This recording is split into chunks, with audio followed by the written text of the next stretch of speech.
Hello, it's me again, and as promised, I am going to continue my series on the theme days, the fun schooling theme days that we have here in our household.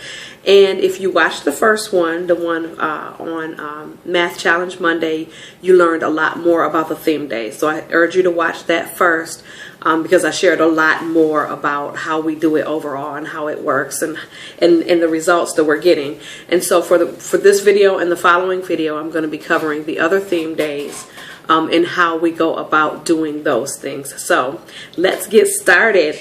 Again, like we said before, Mondays is our Math Challenge Monday, and you can watch that video to learn more how we do life application math activities and projects that give our kids hands-on experience with math and numbers that have nothing to do with a workbook or anything else, just how life applies to our lives and how the different, and you can also get out of that video the different topics that we're going to be studying combined with math for the rest of the year. So it's pretty exciting. You can also go to our Facebook page. We have a post on there that lists all of the things that we're doing for the whole year for our Math Challenge Mondays. And we're really excited about those because it gives us an opportunity to share with our children how math and numbers apply to every single area of their life, and that they're not just a whole bunch of problems on a worksheet in a workbook, but that they actually apply to our lives, and math is everywhere around us. So this video is not about math, so I don't want to get off on a tangent. Today I want to talk about our What in the World Tuesdays. And what we do on Tuesdays is focus on history, geography, or the biography of great people. And we do not, again, we don't use any kind of curriculum or any kind of workbook or anything like that. We generally do this through documentaries, through living books, and through conversations, and through field trips and things of that nature. So let's get started. I want to share with you a few of the things that we have used that have worked really well for us. For my oldest daughter, who loves to travel and loves geography, we use this, and I've shared this in a previous video, the Travel Dreams Fun Schooling Journal. Now, not to be confused with our Fun Schooling title. This is a completely different company, but this is amazing. So on those Tuesdays, I'll have her just pick the next country in this book to study, and it covers history, geography, food, culture, all things that you can imagine, and pretty much through basically through drawing and art and research, and so she really enjoys that, and I enjoy seeing her get to know different cultures and things of that nature around the world.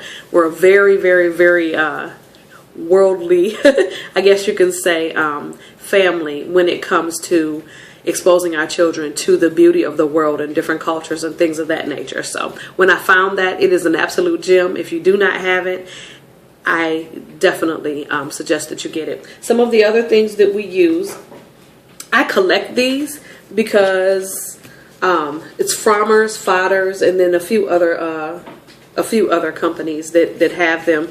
But they're basically books that talk about travel opportunities and things all around the world. And so for geography, we'll have our kids just grab these books and create their dream vacation in that particular part of the world, and then we'll add math to that and talk about, you know, how much it would cost for a ticket and hotel and the sites that you want to see. So it kind of is multi-layered as far as the things that they learn, but it just gets them used to the fact that it is a very small world, and the whole world is accessible to us as you know, as people, and we want them to know that, and we want them to explore other cultures in throughout the world. So we get really excited about every time I go to the library, and they usually are old. I buy them from library bookstores, from garage sales, anywhere that I can find them. I don't buy the latest issues because those are more expensive, but I buy the older issues. And of course, Hawaii is still Hawaii,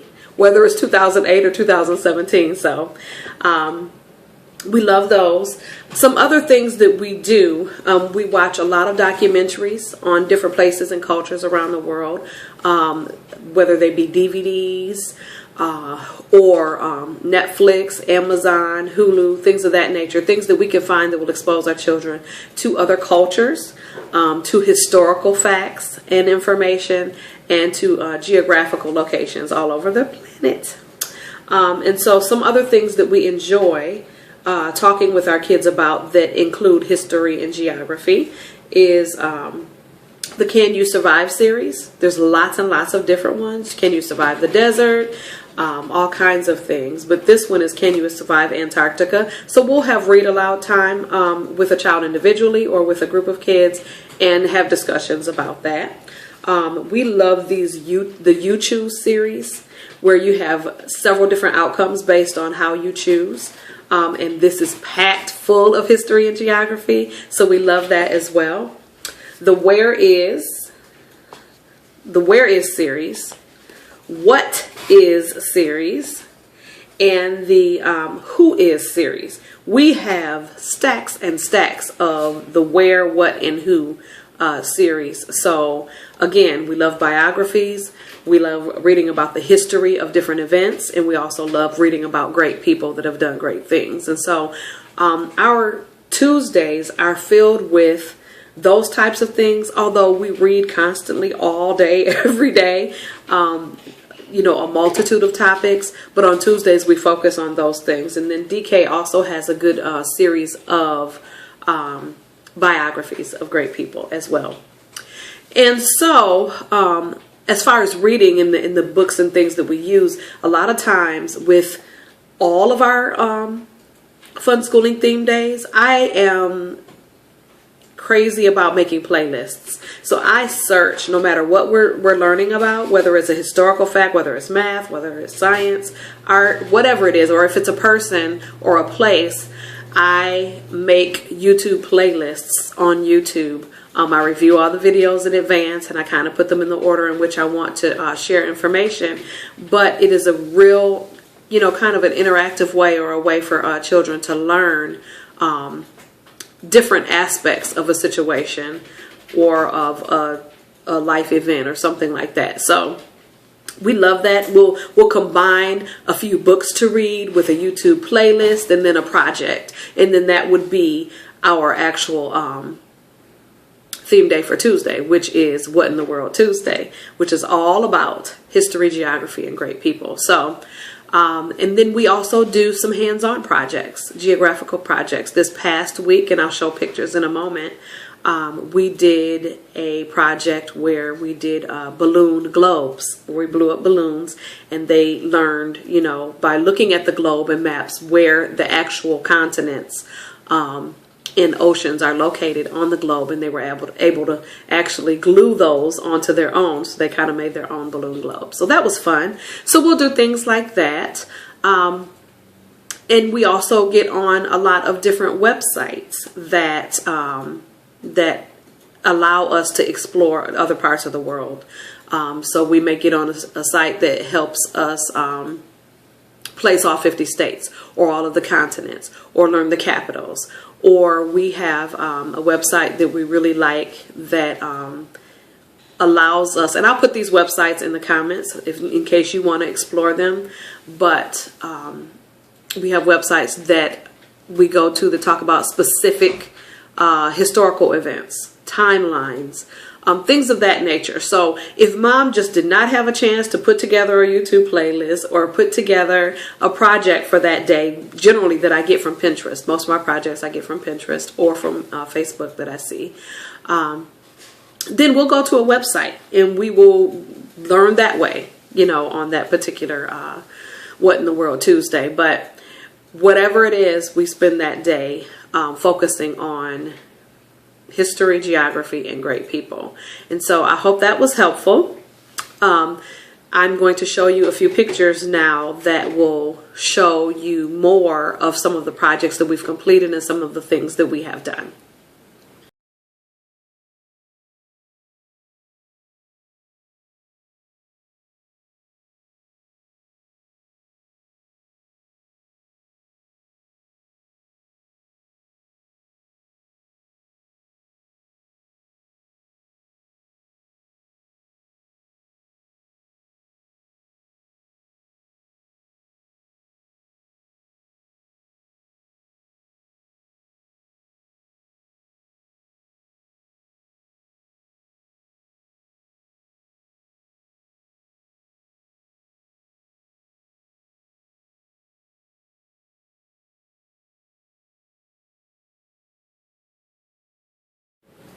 Okay, now that you have seen some of those clips and some of the things and the projects that we have done, you kind of get an idea of the things that we do through our own personal library, through the internet, through our own personal or through our public library, through documentaries.